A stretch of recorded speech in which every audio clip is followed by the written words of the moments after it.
সবই দেখো। তো এই যে দেখো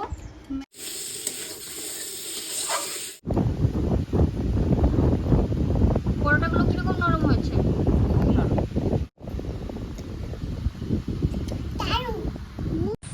গুড মর্নিং, নমস্কার বন্ধুরা, তোমরা সবাই কেমন আছো? আশা করি ভালো আছো। আমরাও খুব ভালো আছি। শাশুড়ি মামা ব্লগে তোমাদের সবাইকে স্বাগত। তো আজকে আমি সকাল সকাল একটা ব্লগ নিয়ে চলে এসেছি।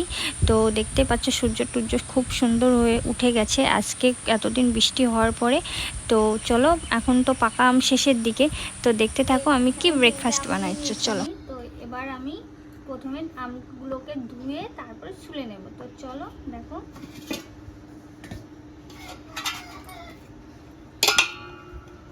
আর এটা কি আম সেটা আমাকে কমেন্ট করে জানাবে।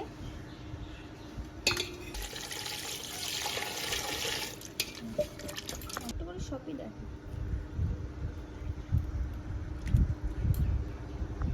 তো দেখো আম তিনটে আমার ছোলা হয়ে গেছে। তো আমি এইভাবে সব আঠিগুলো থেকে আম ছাড়িয়ে নেব। তো হাত দিয়ে ভালো সুন্দরভাবে যেগুলো একটু গোটা গোটা আছে আম সেগুলো। তো এই যে এখানে আমি আটা নিয়ে নিচ্ছি পরিমাণ মতো। আমি এতে একটুকু জল অ্যাড করব না, শুধুই আমই থাকবে। তোমরা চাইলে ময়দা দিয়েও করতে পারো। একটু লবণ দিয়ে দিচ্ছি স্বাদের জন্য। এটা আমি সুন্দরভাবে মাখিয়ে নিই, তোমরা ভিডিওটা কন্টিনিউ দেখতে থাকো। তো এই যে দেখো ম্যাঙ্গো পরোটা বানানোর জন্য আমার পুরো আটা মাখাটা কমপ্লিট হয়ে গেছে। একদম ঠিকঠাকভাবে মেখে নিয়েছি, একটুকুও জল লাগেনি। তো এবার আমি এটাকে কিছুক্ষণের জন্য রেস্টে রেখে দেবো, 10 থেকে 15 মিনিট। তো আমি ম্যাঙ্গো পরোটার সাথে আলুর দম করবো, তার জন্য আমার একটা মশলা লাগবে, সেটা আমি তৈরি করে নেব। তো প্রথমে দেখো আমি গোটা জিরে দিয়ে দিচ্ছি, কিছু পরিমাণ দিচ্ছি রসুন, আর দিচ্ছি আদা, আর আছে পেঁয়াজ, আর দিয়ে দিচ্ছি শুকনো লঙ্কা। তো তোমরা যে পরিমাণে একটু লঙ্কা খাও, ঝালটা বেশি খাও, সেই পরিমাণে দেবে। তো আমি মিক্সচারটা করে নিই, চলো তোমরা দেখি। আলুর দমটা করে নেব, তার জন্য আমি কড়াই বসিয়ে দিয়েছি গ্যাসে। তো কড়াইটাও আমার গরম হয়ে গেছে। এবার প্রথমে তেল দিয়ে দেবো পরিমাণ মতো। তোমরা চাইলে সরষের তেল দিয়েও করতে পারো।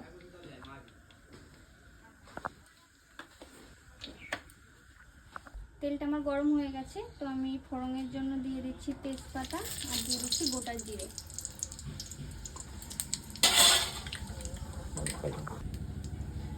এখানে আমি বেশি বড় আলু নিইনি, ছোট ছোট আলু নিয়েছি, দেখতে পাচ্ছ।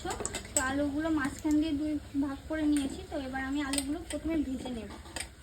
আমার সিদ্ধ করে খাওয়ার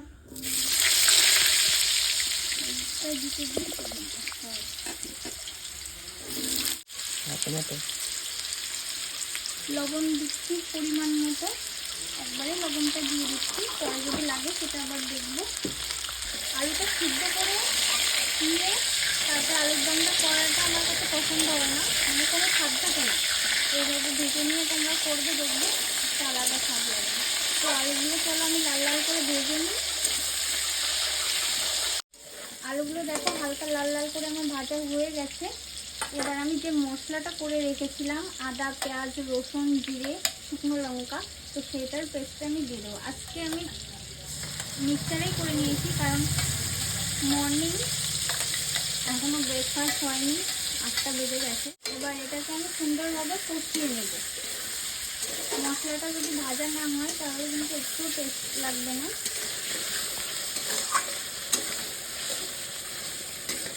মশলাটা এবার আমি আলুর সাথে সুন্দরভাবে ভেজে নিই। চলো দেখতে থাকো তোমরা। তো দেখো প্রায় কষানোটা আমার হয়ে এসেছে, সাইড দিয়ে তেলও ছেড়ে দিয়েছে। এবার আমি পরিমাণ মতো হলুদ দিয়ে দিচ্ছি।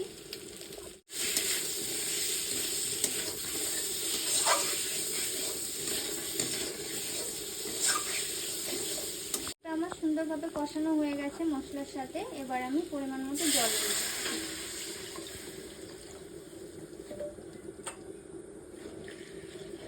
তো এবার এটা একটু ঢাকা দিয়ে দেবো, আলুটা সুন্দরভাবে সিদ্ধ হয়ে যাবে তাহলে। তো চলো তোমরা দেখতে থাকো। তো ওইদিকে আমার আলুর দমটা হচ্ছে, আর এইদিকে আমি পরোটাটা বানিয়ে নিচ্ছি। তোমরা যে কোনোভাবে শেপ দিতে পারো, তো আমি 3 কোণাভাবে করে নিচ্ছি। তো চলো, এই যে তাওয়াটা আমার গরম হয়ে গেছে, তো এটা আমার গরম হয়ে গেছে। এবার আমি এটা দিয়ে দেবো।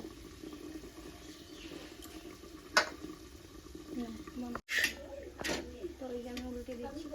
এবার এই যে উল্টে দিচ্ছি, ওই দিকটা ভালো করে ভাজা হয়ে গেছে। এবার এই দিকটা একটু ভেজে নেব, তারপরে আমি তেল করবো। মানে এখানে এইভাবে করলে তাহলে কম তেল লাগে। আমি এইভাবে ভাজি পরোটা, তোমরা এভাবে ভেজে দেখবে, তেলটাও কম লাগবে, তেলটা বেশি লাগবে না, আর খেতেও সুন্দর লাগবে।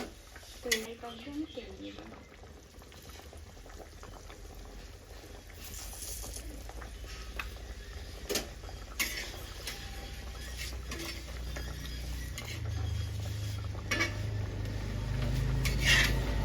এভাবে আমি ভেজে নেব, তোমরা দেখতে থাকো। বেশ কটা এইভাবে আমি ভেজে নেব। তো চলো,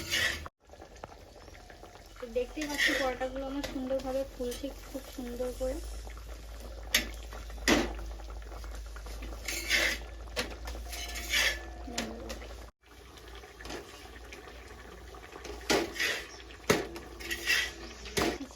আমি একটু গরম মশলাটা দিয়ে দিচ্ছি। দেখুন, উপর দিয়ে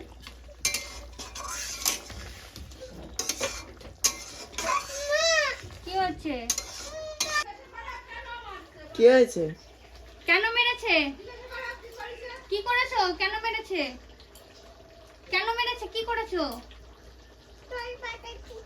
জল মাথায় দিয়েছো? কিসের জন্য? তাহলে তো মারবে। ওইদিকে দেখতে পাচ্ছ আমার মেয়ে চলে এসেছে, নালিশ করেছে। ওরা ঠাম্মা নাতিনি দুষ্টুমি করেছে, তো সেটাই নালিশ করতে আমার কাছে চলে এসেছে যে আমি ঠাম্মার মাথায় জল দিয়ে দিয়েছি। তারপরে ঠাম্মা আমাকে বকা দিয়েছে, তোমরা তো শুনলে, তো দেখতেই পেলে। আর এইদিকে দেখো পরোটাটা আমি বানিয়ে নিচ্ছি।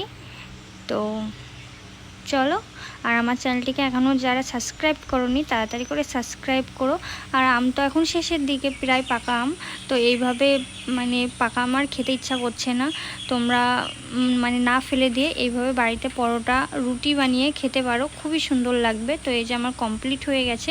তো আজকে আমার যে ক্যামেরা ধরে দিয়েছে, সব সময় আমার যে ক্যামেরা ধরে দেয় ক্যামেরাম্যান, ওকে দিয়েই আজকে টেস্ট করাবো। তো দেখি খেয়ে কি বলে, ভাই কেমন হয়েছে, বৌদি কেমন রান্না করেছে। তো চলো দেখতে থাকো, ওর রিয়াকশানটা দেখা যাক।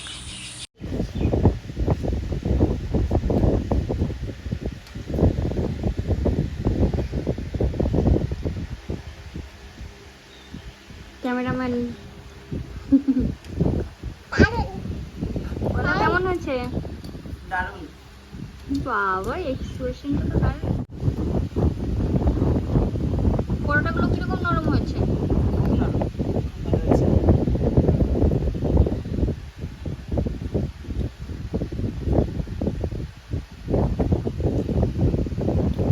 এবার আমার সোনামা টেস্ট করবে।